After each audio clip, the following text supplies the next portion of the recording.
పృచ్ఛకుల ప్రశ్నలకు శ్రీ రమణ మహర్షి ఇచ్చిన జవాబులే సంభాషణలు. పృచ్ఛకులు వేసే ప్రశ్నలు ఆధ్యాత్మికపరమైనవే కాక పలు విధములైన ఇతర విషయాలకు సంబంధించి కూడా ఉండేవి. ఆ ప్రశ్నలు వేసిన వారిలో ప్రఖ్యాతి చెందిన ఉద్దండ పండితులు, ఆధ్యాత్మికవేత్తలు, సాధకులు, జిజ్ఞాసువులు, బాగా చదువుకున్నవారు, రాజకీయవేత్తలు, ఉద్యోగులు, సామాన్యులు ఉన్నారు. మన దేశస్థులే కాక పాశ్చాత్యులు కూడా ఉన్నారు. శ్రీ రమణులు వారు వేయు ప్రశ్నలకు వారి వారి యోగ్యతలను బట్టి జవాబులిచ్చేవారు. కొన్ని ప్రశ్నలకు ఎదురు ప్రశ్నలు వేసి జవాబులిచ్చేవారు. వింత ప్రశ్నలకు వ్యంగ్యమైన పరిహాసంతో జవాబులిచ్చేవారు. ఒక్కొక్కప్పుడు ఉపమానాలతో సందేహాలు తొలగించేవారు. ఆ జవాబులలో ఎంతో విశేషార్థం ఉంటుంది. శ్రీవారి ప్రధాన ప్రబోధం నేనెవడను అను ఆత్మవిచారణ, అనగా అహం మూలాన్వేషణ ఆయా జవాబులలో స్పష్టంగా వ్యక్తమవుతుంది. జవాబులివ్వడంలో ఏ మత ఖండన చెయ్యరు, ఏ ఒక్కరిని కించపరచరు, నిరుత్సాహపరచరు. ఆ జవాబులోని బోధ ఒక మతానికి చెందినది కాదు, అది విశ్వజనీనమైంది. భగవాన్ శ్రీ రమణ మహర్షి జవాబులు వింటున్న సాధారణమైన వారు కూడా అసాధారణమైన వారుగా అవుతారు. వారి వారి సంస్కార గుణంగా తరువాత మెట్టు వారికి లభ్యమవుతుంది. మౌనంగా ఉండి చూపుతోనే పృచ్ఛకుల సందేహ నివారణ చేసేవారు. ఇదే భగవాన్ శ్రీ రమణ మహర్షి ప్రత్యేకత. లెక్కకు మించి ఉన్న ఆ సంభాషణలోనివి కొన్ని మాత్రమే ఇక్కడ తెలియజేయబడుచున్నది. పాల్ బ్రంటన్, ఇతను పాశ్చాత్య దేశస్థుడు, లండన్ నివాసి. తన ఆధ్యాత్మిక తాపాన్ని చల్లార్చుకోవడానికై శ్రీ జగద్గురు కామకోటి పీఠాధిపతుల ప్రేరణతో శ్రీ రమణ మహర్షులను సందర్శించి కొన్ని ప్రశ్నలు వేయగా మహర్షి వాటికి తగు సమాధానాలు ఇచ్చారు. పాల్ బ్రంటన్ ఇలా అడుగుతారు: భగవాన్, నేను పాశ్చాత్య తత్వశాస్త్రాలను, గ్రంథాలను చదివాను. భౌతికంగా ఎన్నో భోగాలలో మునిగి తేలాను. అంతేకాకుండా మహారణ్యాలలో ఏకాంతంగా తిరిగాను. పాశ్చాత్య ఋషులతో తర్కించాను. కానీ నా అనుభవానికి రాని ఎంతటి గొప్ప విషయమైనా దాన్ని అంగీకరించలేని స్థితికి వచ్చాను. ఇలా అంటున్నందుకు నన్ను క్షమించండి. నిజానికి మానవుని ఉనికి వెనుక ఏదైనా సత్యం ఉన్నదా? ఉంటే ఆ మహాసత్యాన్ని నేను అనుభవపూర్వకంగా గ్రహించేదెలా అని అడుగగా భగవాన్ శ్రీ రమణ మహర్షి కాసేపు మౌనంగా ఉండి సౌజన్యం ఉట్టిపడేటట్లు మెల్లగా, మీరు తరచు నేను నేను అంటున్నారు. నేను తెలుసుకోవాలి అంటున్నారు. ఆ నేను ఎవరు అన్నారు భగవాన్ శ్రీ రమణ మహర్షి. పాల్ బ్రంటన్ ఆ ప్రశ్నకు కొంత తికమకపడి చివరికి తన చూపుడు వ్రేలుతో తన్ను తాను చూపుకుంటూ పాల్ బ్రంటన్ అని తన పేరు ఉచ్చరించాడు. దానికి భగవాన్ శ్రీ రమణ మహర్షి, ఆయన నీకు తెలుసునా అని అడిగారు. పాల్ బ్రంటన్, నేనే కదా, తెలియకపోవడం ఏమిటి అని పరిహాసంగా నవ్వారు. దానికి మహర్షి, అవును నిజమే, అది నీ దేహం మాత్రమే కదా. తిరిగి మరలా ప్రశ్నిస్తున్నాను, నీవు ఎవరు? మున్ముందు నేనును తెలుసుకో, ఆ పైన సత్యం బోధపడుతుంది. చేయవలసింది ఒక్కటే, నీలోనికి చూడు. నీలోనికి సక్రమంగా చూశావా? చూసినప్పుడే నీ శతకోటి సందేహాలు సమసిపోతాయి. ఆ సమాధానానికి పాల్ బ్రంటన్, భగవాన్, ఏ పద్ధతిలో ప్రశ్నించాలి? అందుకు సాధనమేమిటి అని అడిగారు. మహర్షి దానికి, నేను పుట్టుక స్థానం పైన నీ సమస్త శక్తిని కేంద్రీకరించి ప్రసరింపచేయాలి. ఎడతెగని ధ్యానం దానిపై నిలపాలి.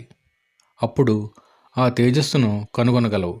భగవాన్ చెప్పిన దానికి పాల్ బ్రంటన్ ఇలా అంటారు: భగవాన్, నేను అనేకసార్లు ధ్యానంలో కాలం గడిపాను, కానీ నాకు అభివృద్ధి సూచనలు ఏమీ కానరాలేదు.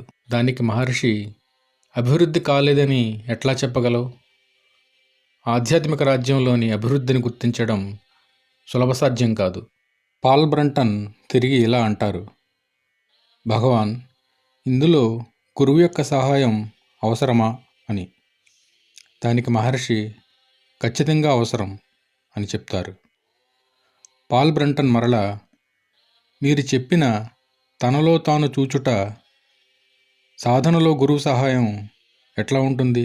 దానికి సమాధానంగా మహర్షి, గురువు ఈ అన్వేషణకు కావలసిన సమస్త శక్తియుక్తులను అందివ్వగలడు. అట్టి గురు సహాయాన్ని శిష్యుడు అనుభవంతో మాత్రమే గ్రహించగలడు. పాల్ బ్రంటన్ భగవాన్ని ఇలా అడుగుతారు: భగవాన్, గురువునకు శిష్యుడు పరిపూర్ణ శరణాగతుడై ఉండాలంటారు, అది నిజమే కదా? దానికి మహర్షి, అవును. చీకటిని పోగొట్టే గురువుకు శిష్యుడు పరిపూర్ణ శరణాగతుడై ఉండాలి. ఈ ప్రపంచంలో తమ్ము బంధించిన అహంను నిశ్చయంగా ప్రతివారు అర్పించవలసిందే.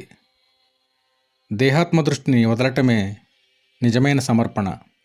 మరి గురువు శిష్యుని యొక్క ఇహలోక వ్యవహారాలను కూడా తన ఆధీనం చేసుకుంటాడంటారా అని బ్రంటన్ అడుగుతారు. దానికి మహర్షి, అవును, సర్వస్వాన్ని ఆధీనం చేసుకుంటాడు.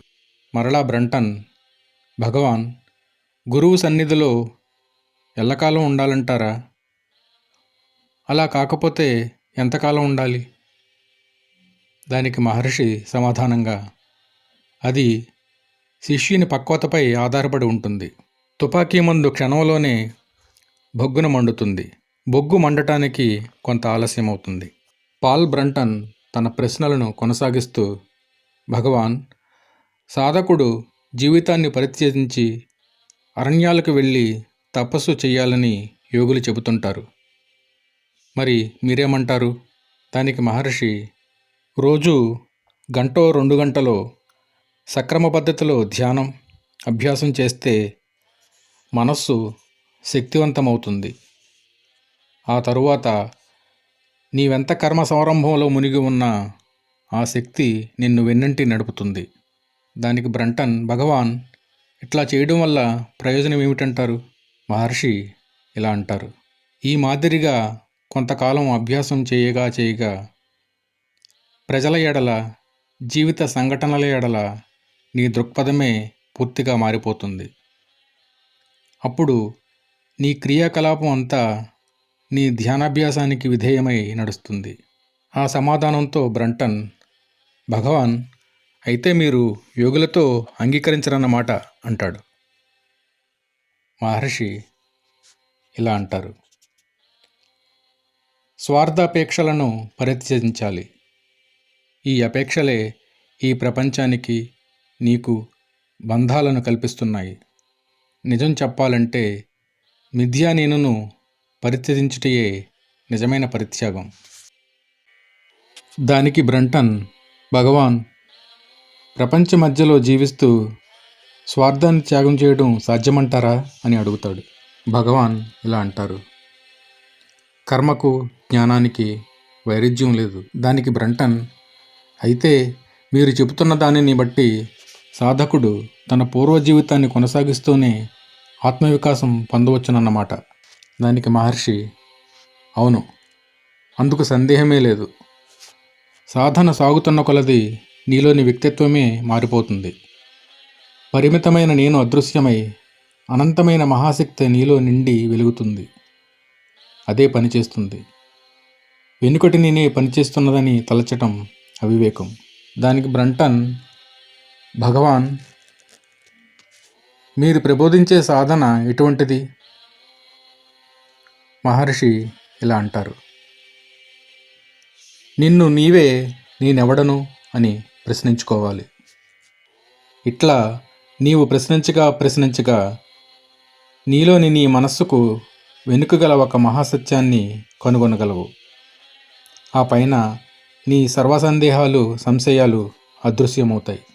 దానికి బ్రంటన్ ఇలా ప్రశ్నిస్తారు: మీరు చెబుతున్న దానిని బట్టి మానవులో 2 నేనులు ఉండాలి కదా? దానికి మహర్షి నవ్వి ఇలా అంటారు: ఒకనిలో 2 నేనులుంటాయా? ఇది అసాధ్యం. ఈ విషయం సుబోధం కావడానికి ముందు నిన్ను నీవు జాగ్రత్తగా పరిశీలించాలి.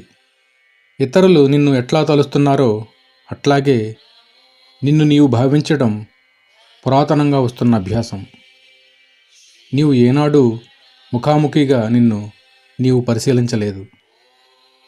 నీ గురించిన సమగ్రమైన అవగాహన లేనేలేదు. నీవు దేహంతో, మనస్సుతో తాదాత్మ్యం చెంది ఆ దేహమే నీవని ఎంతో కాలం నుండి భ్రాంతిలో ఉన్నావు. అందుకే నేనెవడను అని తీవ్రంగా విచారణ కొనసాగించాలని చెబుతున్నాను. ఇక సత్యాత్మను వర్ణించమని కోరావు. ఈ సత్యాన్ని మాటలతో వర్ణించేదెట్లా? ఆ ఆత్మ నుండే ఈ వ్యక్తిగతమైన నేను ఉద్భవిస్తోంది. తిరిగి ఈ నేను ఆత్మలో మునిగిపోతుంది. బ్రంటన్ తిరిగి ఇలా ప్రశ్నిస్తారు: భగవాన్, నేను అనే వ్యక్తిత్వం అదృశ్యమవుతుందంటారా? మహర్షి ఇలా అంటారు: మనస్సు అనగా తలంపులే. ఈ తలంపులకు ఆది తలంపు ఈ నేను. దీనినే ప్రథమ తలంపు అంటారు. ఈ నేను అనే ప్రథమ తలంపు కలిగిన తర్వాతనే అనేక తలంపులు కలుగుతున్నాయి. ఈ నేను ఉద్భవించాకే వీరు, వారు, తలంపులు పుడుతున్నాయి. ఈ నేనును పట్టుకుని దానిని అనుసరిస్తే అది తన మూలమైన ఆత్మలోనికి తీసుకుని వెళుతుంది. అయితే ఈ విషయాన్ని మాటలతో వర్ణించి చెప్పడం అసాధ్యం. అది కేవలం అనుభవైక వేద్యం. భగవాన్, ప్రతివానికి ఈ అన్వేషణ సాధ్యమేనంటారా? దానికి మహర్షి ఇలా అంటారు: సందేహం లేదు. ఈ నేను అను ప్రథమ తలంపు అదృశ్యమయ్యే వరకు ప్రతివారు తనలో తానే విచారించాలి. బ్రంటన్ మరలా తిరిగి ఇలా ప్రశ్నిస్తారు: నేను అనే వ్యక్తిత్వం అదృశ్యమైతే ఇక మిగిలేదేమిటి? సర్వశూన్యమా? కేవలం జడమా? మహర్షి సమాధానంగా: అట్టి సందేహం అనవసరం. అంతేకాక దీనికి ప్రతిగా ఒక మహాచైతన్యం, సర్వశక్తియుతమైన జ్ఞానం స్వరూపంగా అనుభవంలోకి వస్తుంది. అదే సత్యమైన ఆత్మ. అదే మానవుని నిజస్వరూపం. దానికి పాల్ బ్రంటన్ తిరిగి ఇలా ప్రశ్నిస్తారు: భగవాన్, అయితే ఈ నేను అనేది కూడా ఆత్మకు చెందిందేనా? దానికి మహర్షి క్షణకాలం మౌనంగా ఉండి ఇలా చెప్తారు: ఈ నేను దేహం, మనస్సు, బుద్ధికి చెందింది. సాధకుడు మొదటిసారిగా తన ఆత్మను కనుగొన్నప్పుడు తన మూలం నుండి, ఆ అగాధం నుండి ఒక మహాశక్తి ఉద్భవించి క్రమంగా తనను లొంగతీసుకున్నట్లుగా అనుభవపూర్వకంగా గ్రహిస్తాడు.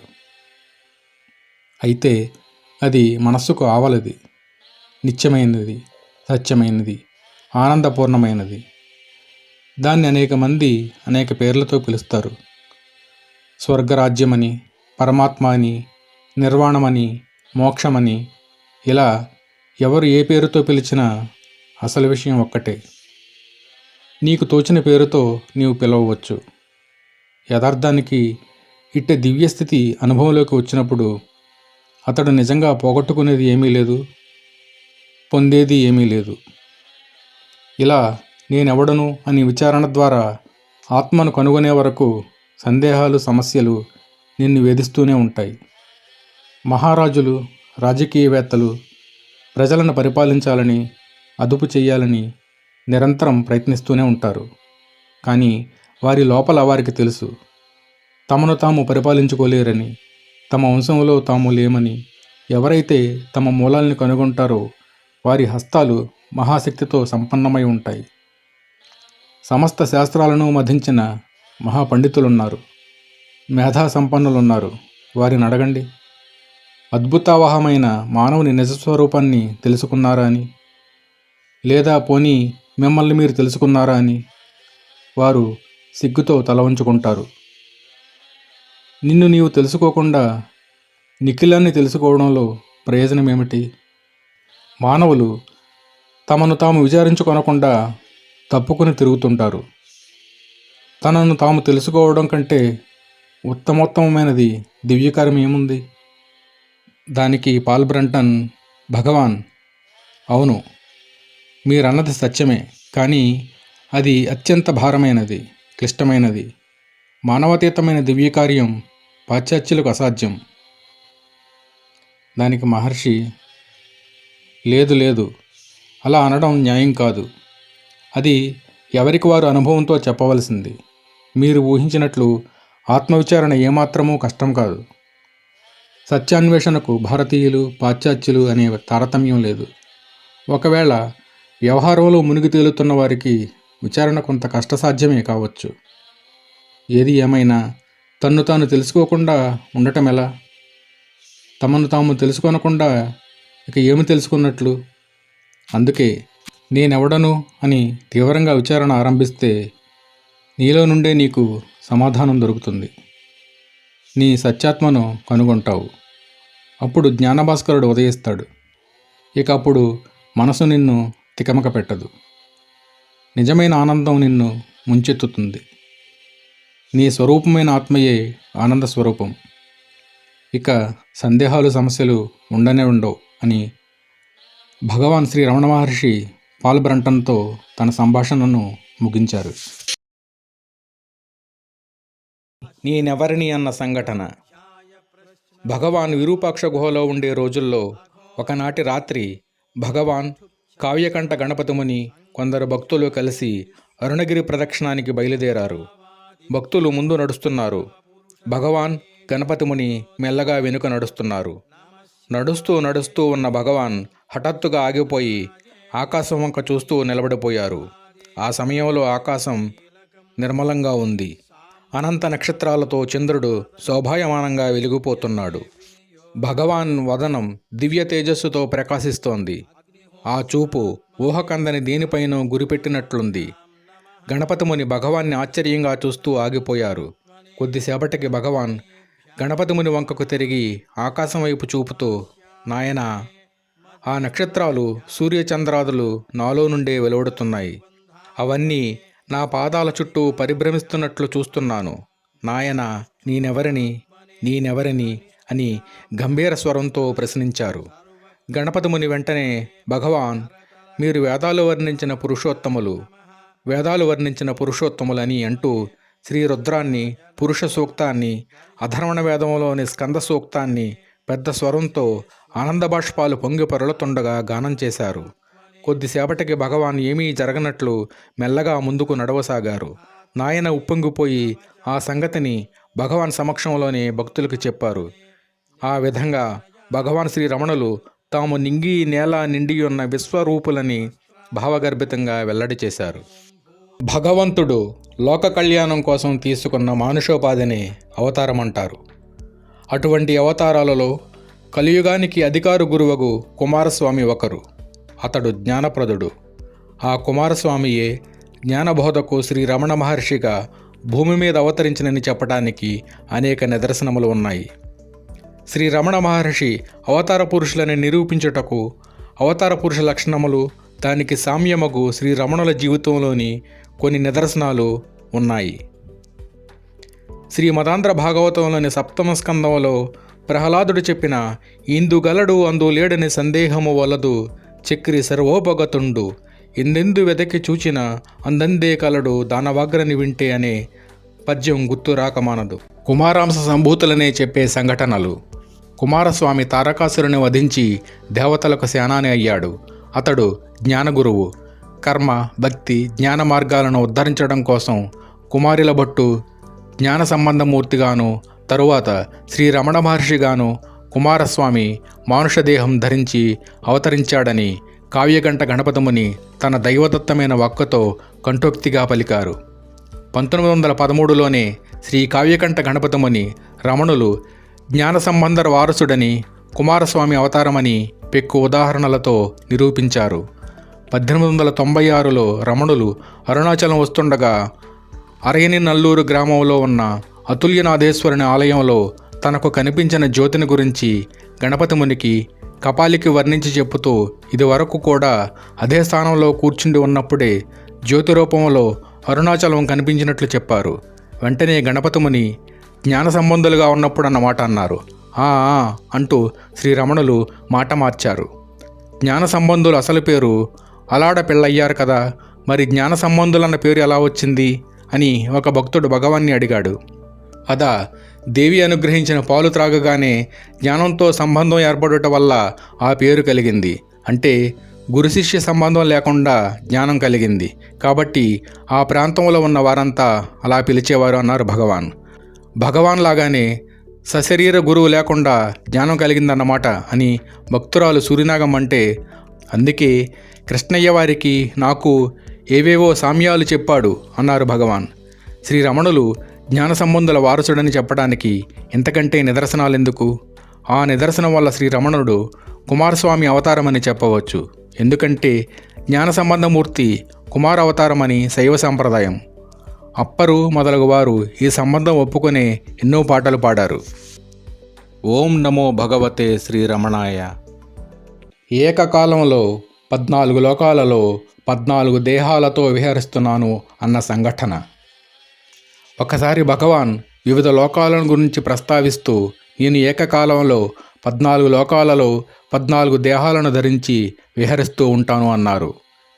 ఇదెట్లా సాధ్యమని భక్తులొకరు ప్రశ్నించారు. యోగశక్తి కలవారు కావాలనుకుంటే ఎన్ని దేహాలైనా ధరించగలరు. అదంతా వారి శక్తి మీద, ఇచ్చ మీద ఆధారపడి ఉంటుంది.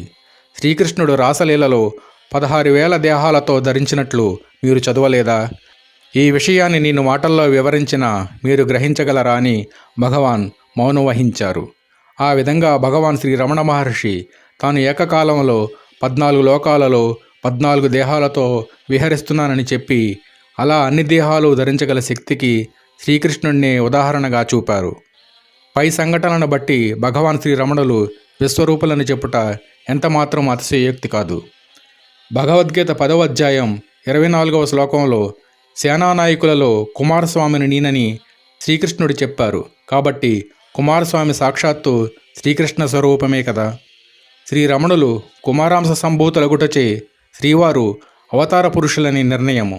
శ్రీరామకృష్ణ పరమహంస భక్తుడైన శ్రీ శంకరానంద హిమాలయాల్లో ఉండేవారు. ఆయన నిరంతరం ఓ పరమహంస, నీలాంటి మహాత్ముని దర్శించే భాగ్యాన్ని కలుగచేయమని ప్రతిరోజు ప్రార్థన చేసేవారు. ఒకరోజు మధ్యాహ్నం సాక్షాత్తు రమణ మహర్షుల వారు వారి కుటీరంలోకి వచ్చారు. వారిని చూసి కొద్ది నిమిషాలు అవాక్కయ్యి తరువాత ఎన్నో విధాలుగా సేవ చేశారు.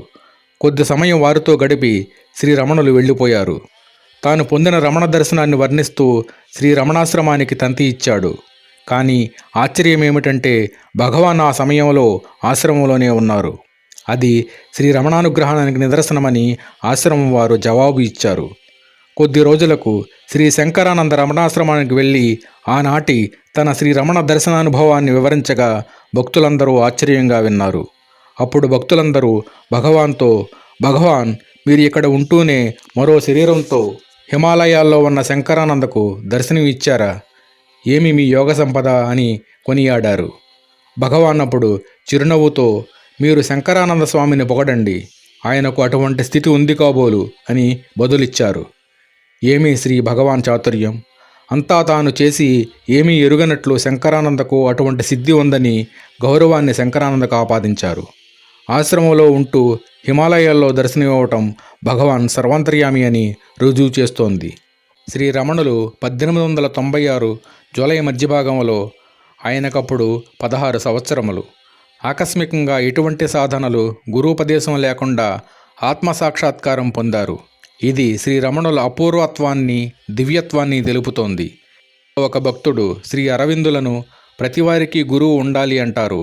శ్రీరమణులకు గురువేడి అని ప్రశ్నించగా శ్రీ అరవిందులు యోగ సామ్రాట్టైన శ్రీరమణుల వంటి వారికి గురువు అవసరం లేదని జవాబిచ్చారు.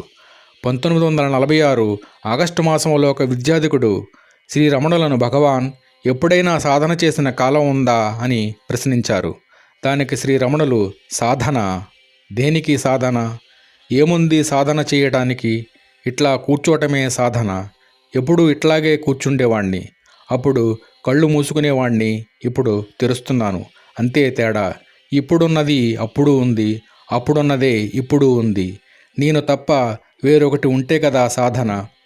నిత్యుడైన తన్ను చూడక అనిత్యమగు శరీరాదులను చూసి భ్రమించేవాడికి ఆ భ్రమను వీడుటకు సాధన అవసరం గాని తన్ను కన్నవానికి తనకంటే అన్యమేదియూ కానరాదు. మరి సాధన దేని కొరకు అన్నారు? అప్పుడున్నదే అన్న పదానికి ధ్వని ఆత్మసాక్షాత్కారం అని గ్రహించాలి. పరమార్థ సాధన కొరకు ముముక్షువు ఆత్మజ్ఞాని అయిన సద్గురువును ఆశ్రయించాలని ఉపనిషత్తులు చెబుతాయి. అవతార పురుషుడైన శ్రీకృష్ణుడు కూడా అర్జునునకు జ్ఞానం పొందటానికి ఉపాయం భగవద్గీత 4వ అధ్యాయం 34వ శ్లోకంలో చెప్పాడు. తద్విద్ది ప్రణిపాతేన పరిప్రశ్నేన సేవయ ఉపదేక్ష్యంతి తే జ్ఞానం జ్ఞానిన తత్వదర్శన. అనగా, ఓ అర్జున, అట్టి జ్ఞానాన్ని నీవు తత్వవేత్తలకు జ్ఞానులకు సాష్టాంగ నమస్కారం చేసి సమయం చూసి వినయంగా ప్రశ్నించి సేవ చేసి వారి వలన తెలుసుకొనుము. వారు తప్పక నీకు ఉపదేశింపగలరు అని అర్థము. అవతార పురుషులకు శ్రీరామచంద్రుడు విశ్వామిత్రునికి, శ్రీకృష్ణ పరమాత్మ సాందీపునికి శిష్యులై సేవించారు. శ్రీరమణులు గురూపదేశం లేకనే ఆత్మసాక్షాత్కారం పొందినట్లు పైన చెప్పబడింది. ఇక శిష్యులు లేరనుటకు జ్ఞాని దృష్టిలో అందరూ ఒక్కటే, అతనికి భేద దృష్టే ఉండదు.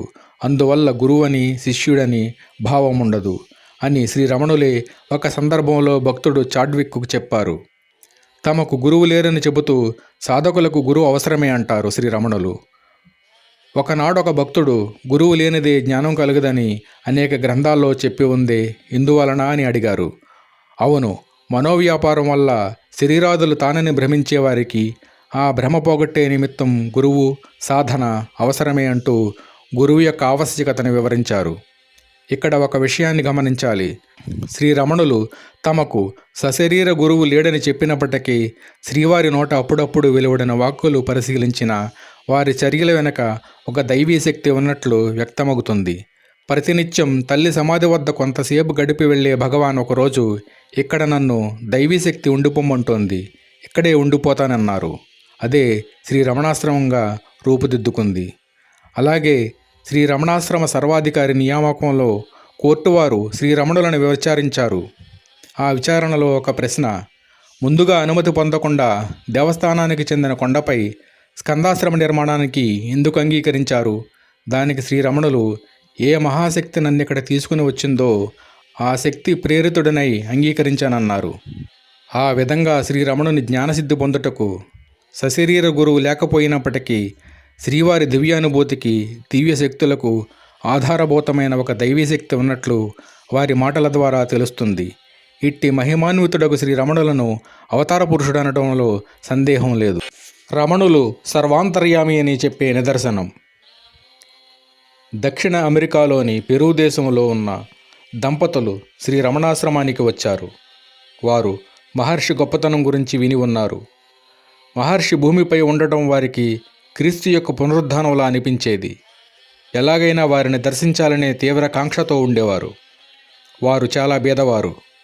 భారతదేశం రావాలంటే సాధ్యం కాని పని. రక్త మాంసాలతో కూడిన భగవంతుని చూడాలని వారి నిరంతర కోరిక. ఎలాగో వారి సంపాదనలో కొంత డబ్బు జాగ్రత్త చేసుకుని ఎన్నో కష్టాలు పడి చివరకు భారతదేశంలోని తిరువన్నామలై వచ్చారు. భగవాన్ని దర్శించి వారు పడ్డ కష్టాలన్నీ శ్రీవారితో చెప్పుకున్నారు. కరుణామూర్తి అయిన భగవాన్, మీరెందుకింత కష్టపడ్డారు? మీరున్న స్థలంలో నుండే నన్ను తలుచుకున్న, నన్ను చూచిన తృప్తి పొందేవారు కదా అని వారిని ఓదార్చారు. భగవాన్ మాటలలోని అంతరార్థాన్ని వారు అర్థం చేసుకోలేకపోయారు. శ్రీవారి మాటలు వారికి ఓదార్పునివ్వలేకపోయాయి. క్రీస్తు పాదాల చెంత మేరీమాతల భగవాన్ పాదాల చెంత అలా ఉండిపోయారు. వారు పొందుతున్న ఆనందానికి అడ్డు తగలడం ఇష్టం లేక భగవాన్ వారిని ఆ స్థితిలోనే వదిలారు. ఆనాటి సాయంత్రం భగవాన్ వారి జీవన విధానం గురించి అడిగారు. వారి సంభాషణ పెరూ దేశం వైపు మళ్ళింది. అంతలో ఆ దంపతులు పెరూను గురించి, అక్కడున్న సముద్ర తీరం, ప్రకృతి దృశ్యాలు, తాము నివసిస్తున్న పట్టణంలో ఉన్న సముద్రపు టొడ్డు, గురించి చెప్పడం మొదలుపెట్టారు. అప్పుడు మహర్షి వెంటనే, మీ పట్టణంలో ఉన్న సముద్రపుటొడ్డు పాలరాతి పలకలతో పరచబడి వాటి మధ్య కొబ్బరి చెట్లతో ఉన్నదే కదా, పాలరాతితో ఉన్న బెంచీల వరుసలు సముద్రం వైపునకు కలవు కదా, నీవు తరచుగా 5వ వరుసలో ఉన్న బెంచీ మీద నీ భార్యతో కూర్చునేవాడివి కదా అని వివరించారు. తిరువన్నామలై దాటి వెళ్ళిన భగవాన్కు ఈ విషయాలు ఎలా తెలిసాయి? తాముంటున్న ప్రదేశం గురించి ఇన్ని స్పష్టమైన వివరాలు ఎలా చెప్పగలిగారు అని ఆ దంపతులు సంభ్రమాశ్చర్యాలతో మునిగిపోయారు. భగవాన్ చిరునవ్వుతో, నేనిట్లా చెప్పగలిగానని కాదు, మీరు గ్రహిస్తే చాలు. ఆత్మకు దేశకాల పరిమితులు లేవు అని చెప్పారు. మహర్షి దివ్య సందేశం విన్నాక తామున్న ప్రదేశంలో నుండే శ్రీవారిని స్మరించి వారి ఆశీస్సులు పొందవచ్చని గ్రహించారు. పెరు దేశం తిరువన్నామలైకు కొన్ని వేల మైళ్ళ దూరంలో ఉంది. 1896 సెప్టెంబర్ 1న అరుణాచలం వచ్చిన భగవాన్ నిర్యాణం వరకు అరుణాచలాన్ని వీడలేదు. అలా శ్రీ రమణులు తాము సర్వాంతర్యామి అని తమకు తాముగా వెల్లడి చేశారు. అరుణాచలం అంటే రమణులకు తండ్రి భావన. ఆత్మసాక్షాత్కారం అయిన తరువాత ఇల్లు వదిలి వెళ్ళిపోయే సమయంలో అన్నకు రాసిన జాబులో, నేను నా తండ్రిని వెతకుచు నా తండ్రి ఆజ్ఞానుసారం అని వ్రాశారు. తనను అర్పణ చేసుకునే సమయంలో కూడా తండ్రి నీ ఆజ్ఞ మేరకు వచ్చాను అని అంటారు. పూర్వ సంబంధం లేనట్లయితే ఆ తండ్రి భావన ఎలా కలుగుతుంది? రమణుని ఇంటికి తిరిగి తీసుకుని వెళ్ళడానికి ప్రయత్నించి విఫలురాలైన తల్లి కూడా అరుణాచలేశ్వరునితో, స్వామి అరుణాచలేశ్వర, ఇక వెంకటరామన్ నా బిడ్డ కాదు, నీ బిడ్డను నీకు అప్పగిస్తున్నాను అంటుంది. రమణుడు శివకుమారుడు కాబట్టే శివక్షేత్రాలైన తిరుచిలి, మధుర, అరుణాచలాలను తన లీలాక్షేత్రాలుగా చేసుకున్నాడు. అగ్నికుమారుడు కాబట్టే జ్యోతి రూపమైన అరుణాద్రియందు నివసించాడు. శ్రీ రమణుల వాక్కు కూడా దీన్నే బలపరుస్తోంది. 1912వ సంవత్సరంలో వినాయక చవితి నాడు ఒక కుమ్మరి ముందుగా తయారు చేసిన వినాయకుని ప్రతిమను స్వామి విరూపాక్ష గుహలో ఉండగా తెచ్చి సమర్పించాడు. దానికి విరూపాక్ష గుహ బయట గోడలో ఉన్న ఒక గూటులో ఉంచారు. భక్తుడు ఈశ్వరస్వామి వినాయకునిపై తానొక పద్యం చెప్పి అందరినీ చెప్పమన్నారు. భక్తుల కోరికపై స్వామి కూడా ఒక పద్యాన్ని తమిళంలో చెప్పారు. దాని భావం ఏమనగా, బిడ్డగా కన్నవాణిని బిచ్చగాణి చేసి ఎక్కడెక్కడనో తిరిగి పెద్ద పొట్టను పెంచుకొంటివి, నేనును అతని బిడ్డనే ఓ గూటులోని వినాయక అని. ఇందు స్వామి నేనును బిడ్డనే, వెనుక వచ్చిన వారిని తమ్మునిగా పొందియు అని తమను గురించి తామే తెలుపుకున్నారు. కనుక వారు కుమారాంశ సంభూతులనుట సందేహమేమి? వినాయకుని తమ్ముడు కుమారస్వామియే కదా. ఓం నమో భగవతే శ్రీరమణాయ.